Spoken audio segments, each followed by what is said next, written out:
Hello and welcome to Lecture Loops. Today we will learn about arrays in Java.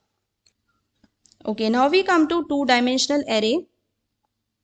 So first of all, we will see that two-dimensional array is actually the simplest form of the multi-dimensional array. We can visualize a two-dimensional array as a table of matrix having rows and columns. Okay, we can it has rows and columns, and if there are 4 rows and 3 columns, then there will be a total of 12 elements. Okay, so here 3 rows are there and 4 columns are there. So in total there will be 12 elements in this particular two-dimensional array. So now we will see how to declare two-dimensional array.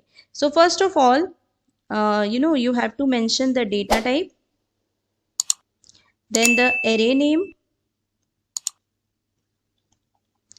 and here the square brackets, and then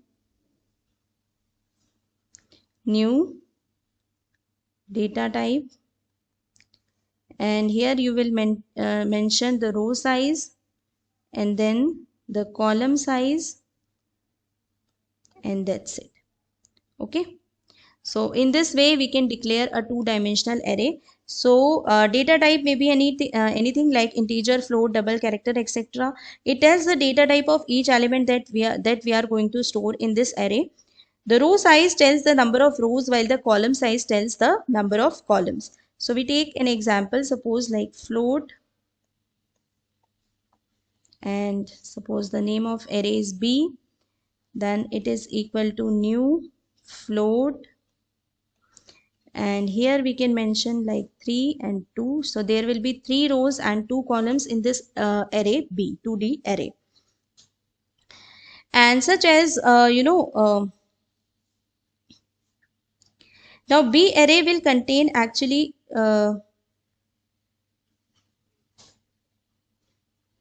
3 elements, that is B0, B1 and B2, then each of which is an array of 2 elements, such as B0 is an array of 2 elements, B00, B01, B1 is an array of 2 elements, that is B10 and B11, and so on. What does it mean actually? Basically, there will be B0 because there are 3 rows, so B0, B1 and B2. And in turn, B0 contains, B00 and B01. And this will be B10 and B11. And this will be B20 and B21, like this. Okay, now we'll see how to access the elements of two-dimensional arrays. So we can access the elements of two-dimensional array by using 2 subscripts, first for the row and the second for the column. So we can write elements like B00 equal to 34. So the 34 value will be assigned to the first element, that is 0th row and 0th column. This statement will assign the value. Okay.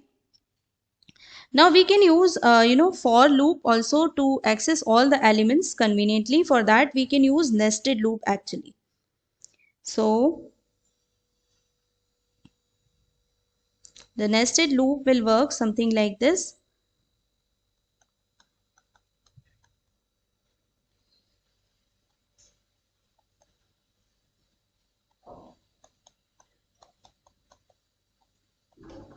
So this will be the outer loop, and then there will be the second loop for j,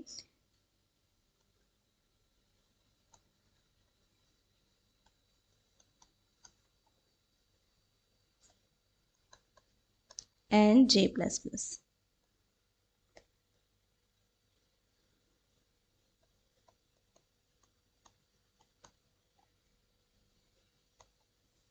Suppose we can assign any value here, or we can simply print it.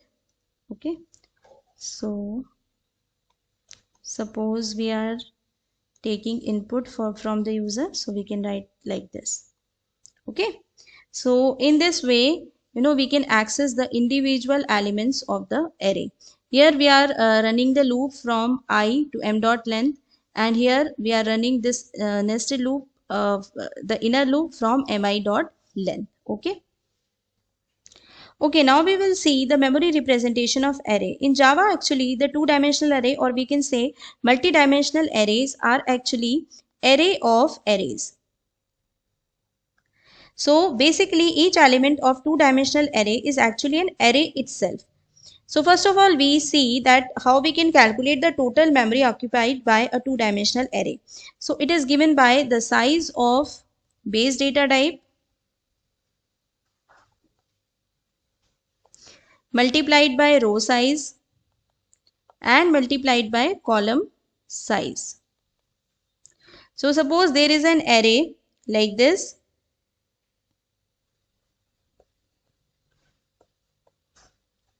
Okay, so the size of base data, suppose this is integer. So then in that case it is 4 into 3 into 2, that is 24 bytes.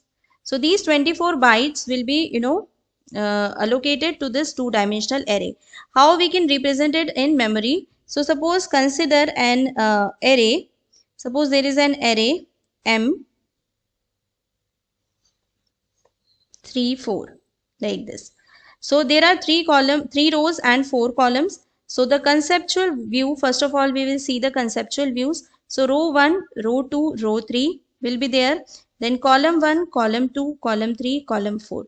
So these elements will be arranged like this: M00, M01, and this will be M03.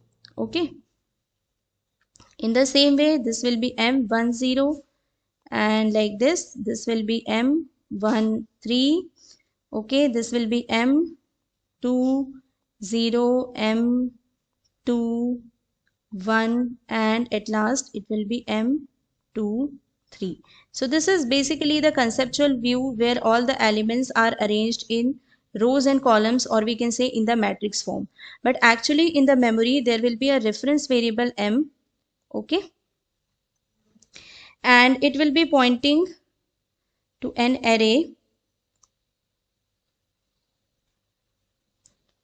like this: M0, M1, and M2. One instance variable will be there containing the length, that is M dot length, and the value of M dot length will be 3. Now this M0 is again a reference variable. Actually M1 is also a reference variable, M2 is also a reference variable, and these are actually pointing to another array. So M0 is pointing to this M0 array, and it contains elements like M00, M01, and M02 and M03 like this. Okay, and the length of M0 dot length will be 4 like this. Again this M1 will also point to an array. Okay, and M2 will also point to an array like this. Okay, so this is M1110, sorry, M11, and so on. And there will be also be a variable M1 dot length. The value of it will be 4. In this way all the elements of 2D array are arranged in memory. So that is all about the two-dimensional array. So now we will make a program. We are ready to make a program using two-dimensional array. So now we will make a program of two-dimensional array. So first of all we have to declare it like this, and suppose the name of the array is X. Let's take it as A. Then it is new int. Now we have to mention the number of rows and number of columns. So suppose I am taking a square matrix. So in this way I have mentioned like this. So scanner sc equal to new scanner system dot in semicolon. Yes. Now we will use a loop to take input of these numbers. So here what we have to do, it is slightly different from the one dimensional array. It will go like this: a dot,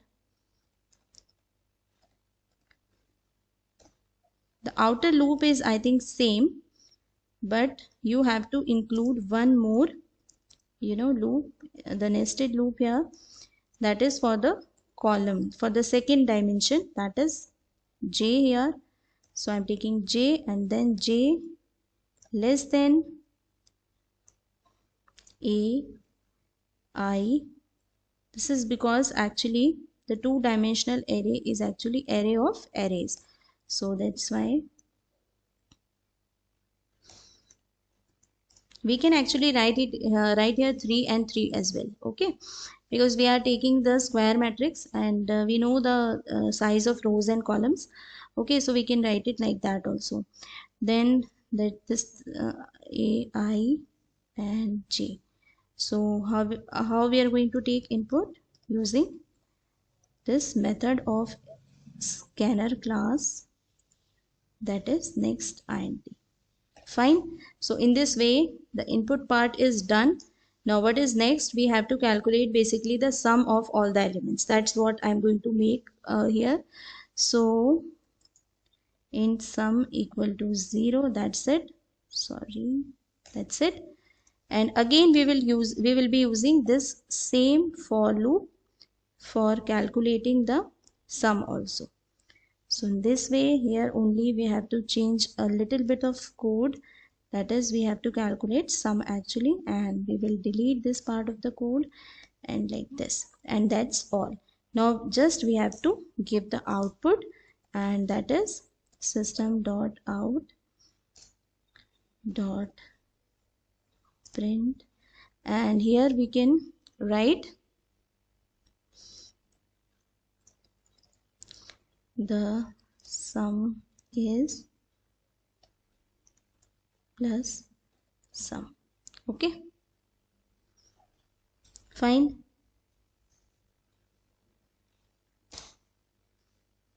And that's it. Now we can run this program.